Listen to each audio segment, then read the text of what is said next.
Just about every movie has deleted scenes. What may have been good on paper doesn't work on screen per se. Perhaps it hurts the flow of the movie, or perhaps it contradicts earlier information. Spider-Man Far From Home, which swung onto Blu-ray recently, is no exception, and on said release, we finally got to see some of those deleted scenes. What's interesting though is that some of those scenes could have changed the movie quite a bit if they had stayed in the final cut.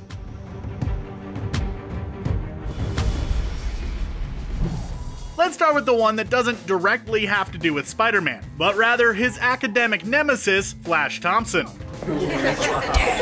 Thompson loves to torment Peter Parker, but has since gone on to become a fan of the web slinger, ironically. It's alright. He's no Spider-Man. He may act tougher and smarter than everyone in the room, but that doesn't mean that Flash is all that at the end of the day. During the final battle in London, this deleted scene shows that Flash was really freaking out during the crisis. In true millennial fashion, Flash decided to film his reactions and then sell it online to, you guessed it, the Daily Bugle. The video isn't at all different from what Peter was doing in Homecoming and during the lead up to the airport battle in Civil War. Flash, however, was filming during the whole European vacation in hopes of being a YouTube star. For all of his posturing, Flash actually has asthma and has to stop his escape to declare that he needs his inhaler. I need my inhaler. This is coming from the guy who torments Peter and constantly acts superior to him. He also boasts about capturing the event in question on camera, but actually fails miserably at doing so. Flash also sports a pretty embarrassing scream that would rival Justice Smith's from Jurassic World: Fallen Kingdom. Bear in mind that in the comics, Flash becomes Venom at some point, and that he's usually portrayed as a jock. So this take on Flash brings him down to earth and lets us see through all of his posturing.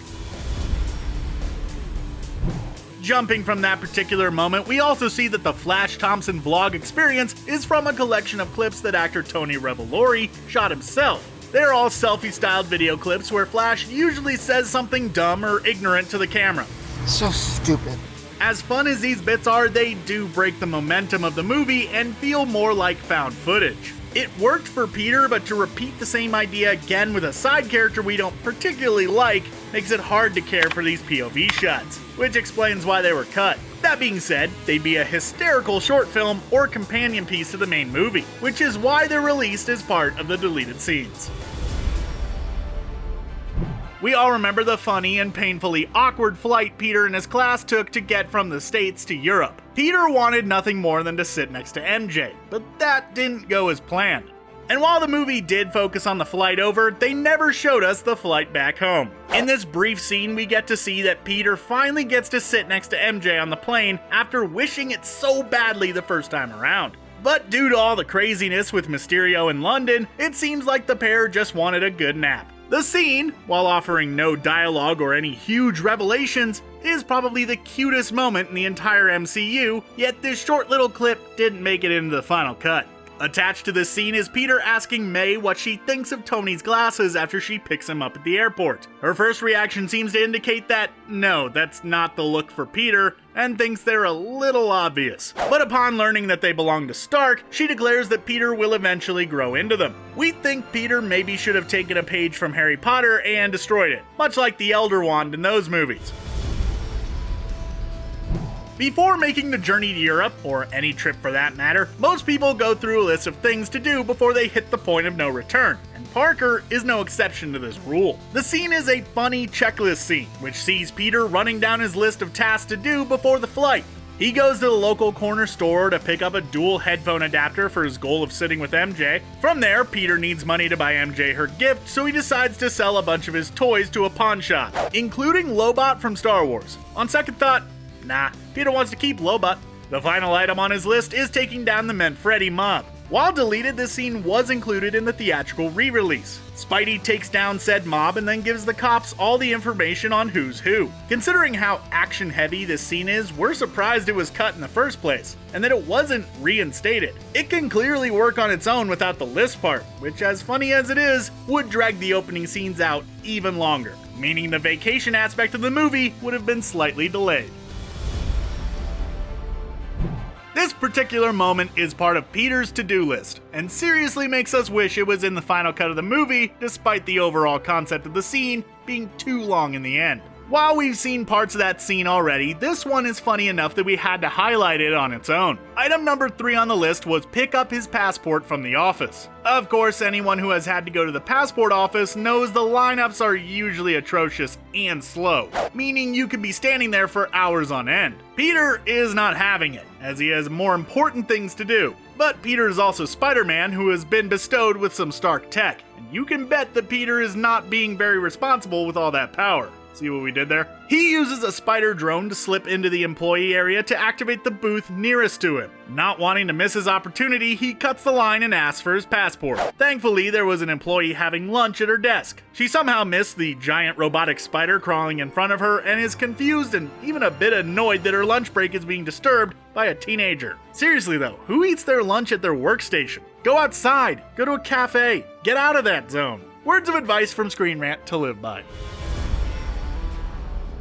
Far From Home made a pretty big deal about Infinity War and Endgame's events, specifically the decimation caused by Thanos. When he snapped his fingers at the end of that third Avengers film, half of all life in the universe ceased to exist. This includes many of the high schoolers like Peter, Flash, MJ, and others. While we have come to call the event the Snap or the Decimation, the kids had their own name for it. They called it the Blimp. That is because, for those who were dusted, their absence from life felt like merely a moment.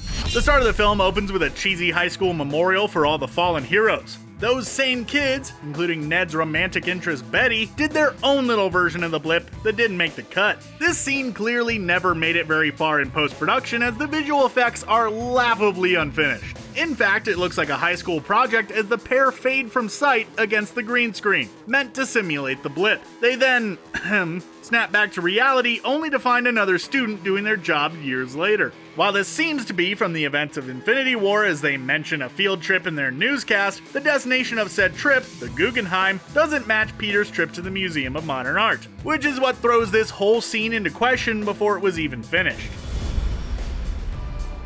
Sometimes deleted scenes are actually extended scenes, which is exactly what this particular entry is. When the class makes a pit stop in a sleepy European town, Fury's agent tasked with keeping an eye on Parker informs him that he has to make a stop of his own first. We saw this scene in the theatrical cut, and it ended with Peter getting his picture taken at the worst time when he was disrobing in front of the agent. But there was more to that scene than meets the eye. In fact, the cut part of the scene has nothing to do with Peter's covert meeting, but rather with his teacher, Mr. Bell, in a desperate search for a toilet, and the rest of his class's adventures in the pit stop good shot. As bad as Mr. Bell seemingly has to go, he does notice some rather tasty looking delicacies and actually pauses for a moment, only to remember he really has to go and there's no time for snacks. While Peter begins his cloak and dagger meeting, the scene cuts back to the shop as the class, including Ned and Betty, begin looking at all the unique treats. Flash, meanwhile, continues to vlog his entire experience, questioning whether chips are chips overseas. That part about chips connects to our earlier entry about his vlogging scenes.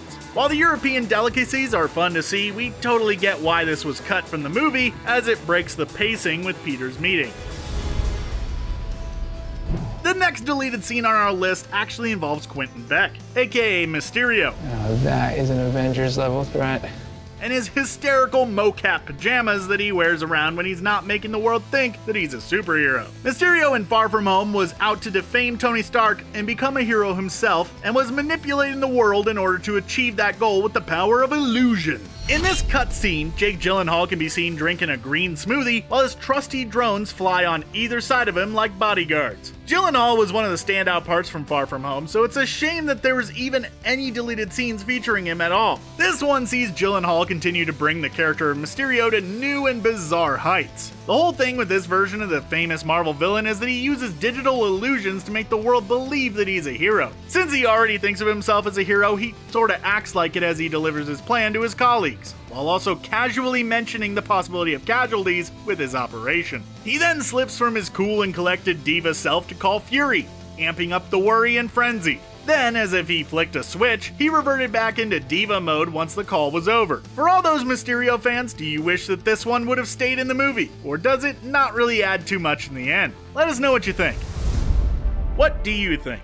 Should these scenes have stayed in the movie, or were they best left on the cutting room floor? Let us know what you think in the comments below, and be sure to like this video and subscribe to the channel for more videos like this in your playlist each and every day. Thanks for watching.